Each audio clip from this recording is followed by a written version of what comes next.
हमारे मन में गंदे विचार क्यों आते हैं? हम नहीं चाहते, पर फिर भी हमारे मन में गंदे विचार आते रहते हैं। लेकिन क्यों? मन ही हमारा सबसे बड़ा दोस्त और मन ही हमारा सबसे बड़ा शत्रु है। जब हम अपने मन के हिसाब से चलते हैं तो मन हमें भटका देता है, और जब हम मन को संतुलित कर लेते हैं तो हम अपनी जिंदगी में सब कुछ पा लेते हैं।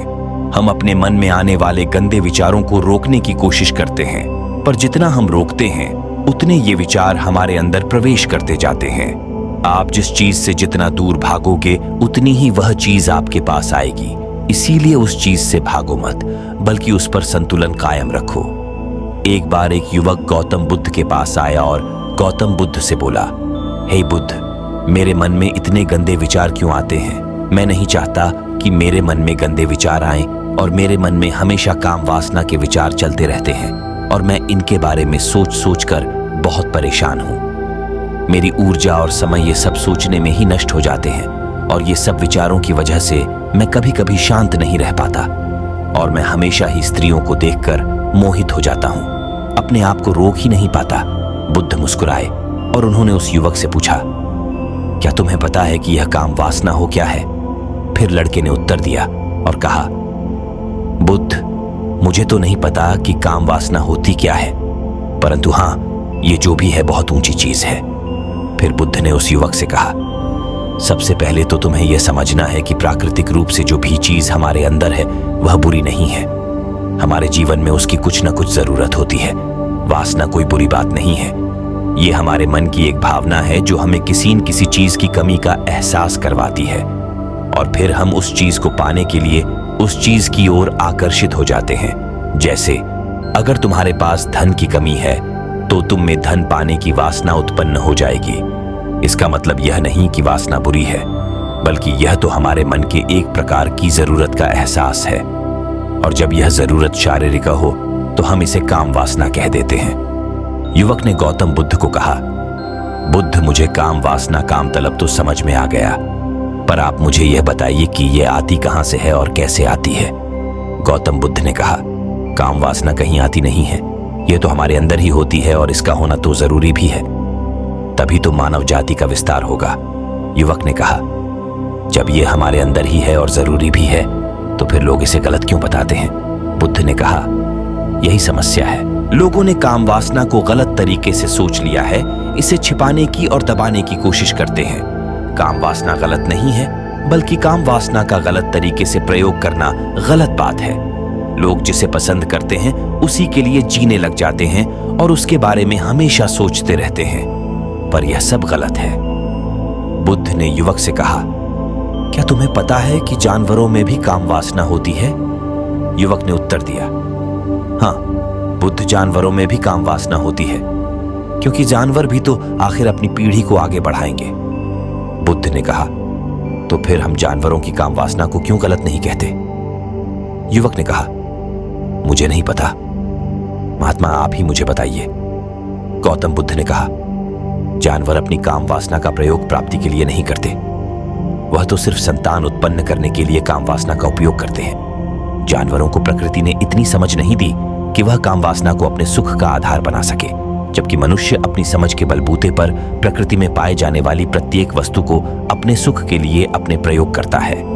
हम इंसानों ने ही काम वासना को अपने सुख का साधन बना लिया है, जबकि प्रकृति ने तो हमें अपने वंश को आगे बढ़ाने के लिए दिया था, लेकिन इंसानों ने इसे अपने जीवन का परम लक्ष्य बना रखा है, और इस तरह से काम वासना का बेलगाम हो जाना गलत है। युवक ने बुद्ध से पूछा, महात्मा जी, ये काम वासना हम पर हावी क्यों होती है? क्यों ये बेलगाम हो जाती है? तब गौतम बुद्ध ने कहा, सुनो, अब जो मैं तुम्हें बताऊंगा उसे तुम ध्यानपूर्वक सुनना। काम वासना का सारा खेल तुम्हें समझ आ जाएगा, तुम्हें तुम्हारे सारे सवालों का जवाब मिल जाएगा, बस तुम्हें ध्यान से सुनकर समझना है। फिर गौतम बुद्ध युवक को बताना शुरू करते हैं। एक बार की बात है, एक आश्रम में गुरु और उनके शिष्य रहते थे। शिष्य रोजाना आश्रम के बाहर स्थित गांवों में दीक्षा लेने के लिए जाते थे। शिष्य जो गांव में दीक्षा लेने जाता था, उस रास्ते में एक नदी पड़ती थी, जिससे वह रोज भिक्षा लेने जाता था। एक दिन उसने देखा कि एक लड़का पेड़ के पीछे छिपा है। उसने लड़के के पास जाकर पूछा, भाई तुम इस पेड़ के पीछे छिपकर क्या देख रहे हो? लड़के ने कहा, अरे तुझे नहीं दिख रहा क्या कि मैं क्या देख रहा हूं? जब शिष्य ने नदी की तरफ देखा तो वहां पर कुछ लड़कियां पानी भर रही थीं। लड़कियां 40-15 साल की होंगी। तब शिष्य ने लड़के से कहा, अरे भाई, वहां पर तो लड़कियां पानी भर रही हैं, इसमें छिपकर देखने वाली क्या बात है? तब वो लड़का शिष्य की तरफ देखकर उससे कहता है, अरे पागल, तुम्हें दिखाई नहीं दे रहा क्या कि मैं क्या कर रहा हूं? वह परियां कैसे नदी से पानी निकाल रही है। जरा उनकी अदाओं को देखो, उनके कोमल शरीर को देखो, उनकी पतली कमर मटके को उठाते समय कैसे बल खाती है और उनके बाल उनकी कमर पर कैसे लहरा रहे हैं, मानो सुंदरता बिखरी पड़ी। शिष्य फिर नदी की तरफ देखता है और इस बार वह देखता ही चला गया था। अभी तक तो उसे कुछ भी नजर नहीं आ रहा था और वह बिल्कुल निर्भय था। उसे किसी बात का कोई डर नहीं था, लेकिन अब वह छुपने लगा और उन लड़कियों को देखने लगा जैसे उसने कोई अपराध कर दिया हो। और जब वह छुपकर उन लड़कियों को देख रहा था तभी वह अंदर से कांप गया और उसने कहा कि यह मैं क्या कर रहा हूं? मैं जो भी कर रहा हूं वह सही नहीं है, मुझे यहां से चले जाना चाहिए। और फिर वह जल्दी से वह से चला जाता है। फिर वह आश्रम पहुंच जाता है। आश्रम जाकर वह अपने कार्यों में लग गया, लेकिन जो अभी वह देख कर आया था वही उसकी आंखों के सामने बार बार आ रहा था। उसके मन में वही दृश्य चल रहा था। उसका मन वही सब कुछ देखने के लिए ललचा रहा था। उसका किसी भी काम में मन नहीं लग रहा था। सुबह होते ही वह रोज भिक्षा के लिए आश्रम से जल्दी निकल जाता और नदी के पास वाले पेड़ के पास जाता जहां वह लड़का पहले से मौजूद रहता था। उसके साथ मिलकर लड़कियों को छुप कर देखता था। अब वह रोज ऐसा करने लग गया। उसका मन अब किसी भी काम में नहीं लगता। वह हमेशा किसी न किसी प्रकार के विचारों में उलझा रहता था। वह आश्रम के कार्यों को भी ठीक ढंग से नहीं कर पा रहा था। ना वह ठीक से सो पाता था और ना ठीक से खाना खा पाता था। उसका मन बेचैन सा रहता था। उसका मन बार बार उन लड़कियों के सौंदर्य को देखने के लिए लालच जाता था। जब गुरु भिक्षा देते तब भी उसका मन कहीं और विचारों में खोया रहता था। गुरु ने अपने शिष्य की इन हरकतों को देखा। तब एक दिन गुरु ने शिष्य को अपने पास बुलाया और कहा, आज से मैं भी तुम्हारे साथ भिक्षा मांगने चलूंगा। तुम और मैं साथ साथ भिक्षा मांगने चलेंगे। तभी शिष्य ने गुरु को मना करते हुए बोला, नहीं गुरुदेव, आप परेशान क्यों हो रहे हो? मैं अकेले ही ठीक से भिक्षा मांग सकता हूं। गुरु ने शिष्य से कहा, ठीक है, तुम अकेले ही भिक्षा मांगने जाओ। इसके बाद शिष्य भिक्षा मांगने निकल गया। शिष्य जाने के बाद गुरु भी आश्रम से निकल गए और शिष्य का पीछा करने लगे कि वह कहां जाता है, किससे मिलता है। यह सब देखने के लिए उसके पीछे चलने लगे। थोड़ी दूर जाने के बाद गुरु ने देखा कि उनका शिष्य एक लड़के के साथ एक पेड़ के पीछे अपराधी की तरह छिपा हुआ है और छिपकर कुछ देख रहा है। गुरु भी अपने शिष्य के पीछे जाकर खड़े हो गए, यह देखने के लिए कि आखिर उनका शिष्य क्या देख रहा है, जिसके लिए वह पेड़ के पीछे अपराधियों की तरह छिपा पड़ा है। गुरु ने देखा कि उनका शिष्य पेड़ के पीछे छिपकर लड़कियों को देख रहा है जो नदी से पानी भर रही है। तभी गुरु ने शिष्य से कहा, क्या तुम लड़कियों से भी भिक्षा लोगे? गुरु की आवाज सुनकर शिष्य का मन घबराया और उसके पसीने छूटने लगे। वह थर-थर कांप रहा था, जैसे किसी चोर को पकड़ते समय रंगे हाथों पकड़ लिया। उसकी हालत खराब हो गई। वह कुछ भी नहीं बोल पा रहा था। वह लड़का जो शिष्य के साथ था वहां से भाग गया, जिससे शिष्य और भी घबरा गया था। उसके मुंह से कुछ टूटे फूटे शब्द ही निकल रहे थे। वह अपने गुरु से भी नजर मिलाने का साहस नहीं कर पा रहा था। गुरु ने शिष्य की ओर देखा और कहा, मेरा शिष्य तो निर्भय है, उसे तो किसी भी चीज का डर नहीं है, लेकिन यह क्या, तुम तो डर के मारे कांप रहे हो। शिष्य ने गुरु से कहा, मुझे माफ कर दो, इसमें मेरा कोई दोष नहीं है।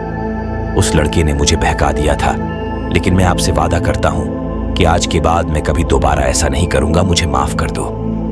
गुरुदेव ने कहा कि कोई बात नहीं, पर इस बात का तुम ध्यान रखो कि हम जैसी संगति करते हैं वैसा ही फल हमें प्राप्त होता है। हम जैसे संगति करते हैं उनके विचार हमारे अंदर प्रवेश करते हैं, इसीलिए अच्छी संगति करो ताकि तुम्हारे अंदर अच्छे विचार प्रवेश करें। फिर गुरु और शिष्य आश्रम लौट आए और फिर से आश्रम के कार्यों पर ध्यान देने लगे। उसने उस रास्ते को छोड़ दिया और दूसरे रास्ते से जाने लगा।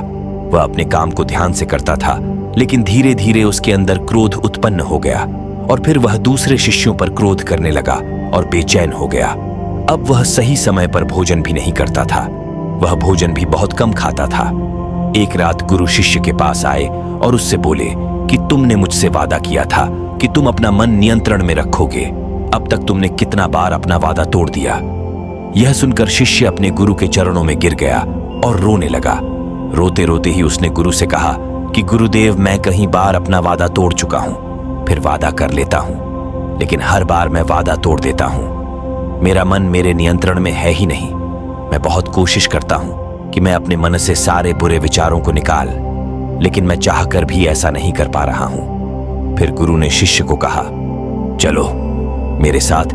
गुरु शिष्य को आश्रम के बगीचे में लेकर गए और शिष्य से कहा, देखो यहां पर कुछ नालियां बनी हुई है जिससे नदी का पानी इन पौधों तक आ रहा है और यह पानी निरंतर भाव से बह रहा है। क्या तुम इस पानी के बहाव को रोको? शिष्य ने कहा, हाँ गुरुदेव, मैं इस बहाव को रोक सकता हूं। फिर शिष्य ने मिट्टी उठाकर उस नाली के छोर पर डाल दी। वह पानी थोड़ी देर के लिए रुक गया और फिर थोड़ी देर बाद उस रेत के ऊपर से पानी आया। गुरु ने शिष्य से कहा, अरे यह क्या?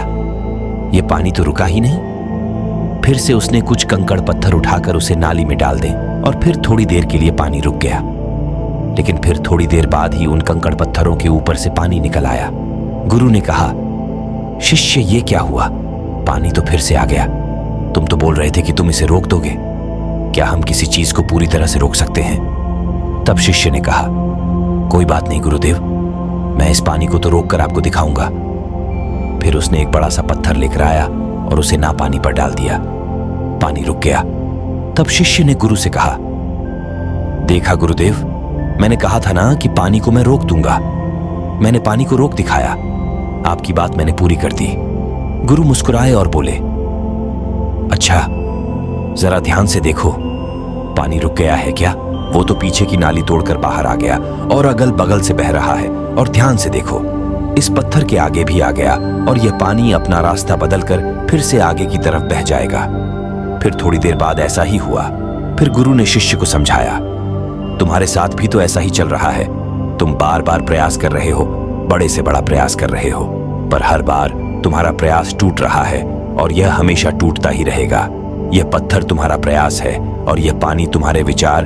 तुम कितना भी बड़ा पत्थर रख लो, लेकिन पानी तो अपना रास्ता बना ही लेगा। ये देखकर शिष्य ने पूछा, हे गुरुदेव, क्या कोई तरीका नहीं है जिससे मैं गंदे विचारों से बाहर निकल सकूं? गुरु ने कहा, एक तरीका है। यह पानी जिस नदी से आ रहा है, तुम वहां से इस पानी का रास्ता ही बदल सकते हो। गुरु शिष्य को एक नदी के पास ले गए जहां से उस बगीचे में पानी आ रहा था। गुरु ने शिष्य से कहा, वो पानी इसी नदी से जा रहा था। अगर हम यहीं उसका रास्ता बन रहा है जहां से पानी बंदी मचा रहा है, तो क्या हम पानी को रोक नहीं सकते? शिष्य ने, हाँ गुरु, अवश्य ऐसा हो सकता है। मैं इस पानी को यहीं से बंद कर दिया तब आगे की नानी में मानी जाएगा नहीं, और फिर बगीचे में पानी भी नहीं जाता। फिर गुरु ने भी शिष्य अगर पानी बगीचे में नहीं जाता तो पेड़ पौधों को पानी का हिस्सा बन जाता। उन पेड़ पौधों को तो पानी की आवश्यकता है। फिर शिष्य ने विचार किया और कहा, मेरे मन में तो यह बात आई ही नहीं, इस पानी का बगीचे में जाना जरूरी भी है। गुरु ने कहा, और उन पेड़ पौधों में कुछ ऐसे हैं जिनको रोज पानी की आवश्यकता है, वो तो मुरझाकर मर ही जाएंगे। पानी तो हमें खोलना ही होगा। शिष्य ने गुरु की बात सुनकर पानी का रास्ता खोल दिया। तब गुरु ने पूछा, अगर हम इस नदी के पूरे पानी को बगीचे की तरफ मोड़ दें तो क्या होगा? शिष्य ने उत्तर दिया, गुरुदेव, वहां पर जितने भी पेड़ पौधे हैं वो सब गलकर नष्ट हो जाएंगे और वहां पर कुछ नहीं बचेगा। गुरु मुस्कुराए और बोले, तुम इस बात को समझो, हमें किसी भी चीज को रोकना नहीं है, बस हमेशा संतुलन बनाए रखना है। कम पानी से भी पौधे नष्ट होते हैं और ज्यादा पानी से भी पौधे नष्ट होते हैं। हमारा जीवन संतुलन से ही चलता है। गुरु ने शिष्य से कहा, अगर मैं तुम्हें कुछ कहूं कि तुम आम के बारे में मत सोचो तो तुम्हारे मन में सबसे पहले किसका चित्र आएगा? शिष्य ने बोला, गुरुदेव, मेरे मन में तो पहला चित्र आम का ही आएगा। गुरु ने कहा, जब हम गंदे विचारों को जबरदस्ती रोकने का प्रयास करते हैं तो वे और भी मजबूती से हमारे अंदर प्रवेश करते हैं। इसीलिए हमें उन्हें कभी भी दबाने की कोशिश नहीं करनी चाहिए। फिर गुरु ने शिष्य को कहा, हमारे गंदे विचार बुरे लोगों की संगति करने की वजह से भी आते हैं। कभी कभी कामुकता हमारे अंदर होती नहीं है, लेकिन कुछ अश्लील और साफ करने की वजह से ये हमारे अंदर हावी हो जाती है। फिर शिष्य ने कहा, गुरुदेव, आप सही कह रहे हैं, मैं अपने मार्ग से भटक गया था। फिर वह शिष्य उस रात बहुत ही चैन की नींद सोया। सुबह अपने कार्यों को पूरे मन से किया और फिर सुबह वह भिक्षा लेने के लिए उसी रास्ते से गया जहां वह लड़का आज भी पेड़ के पीछे छुपकर उन लड़कियों को देख रहा था। वह शिष्य से नदी पर गया जहां वह लड़कियां पानी भर रही थीं। उसने उन लड़कियों से पानी मांगा और उन लड़कियों में से एक लड़की ने उसे पानी पिलाया और उसे शिष्य के चरण छुए।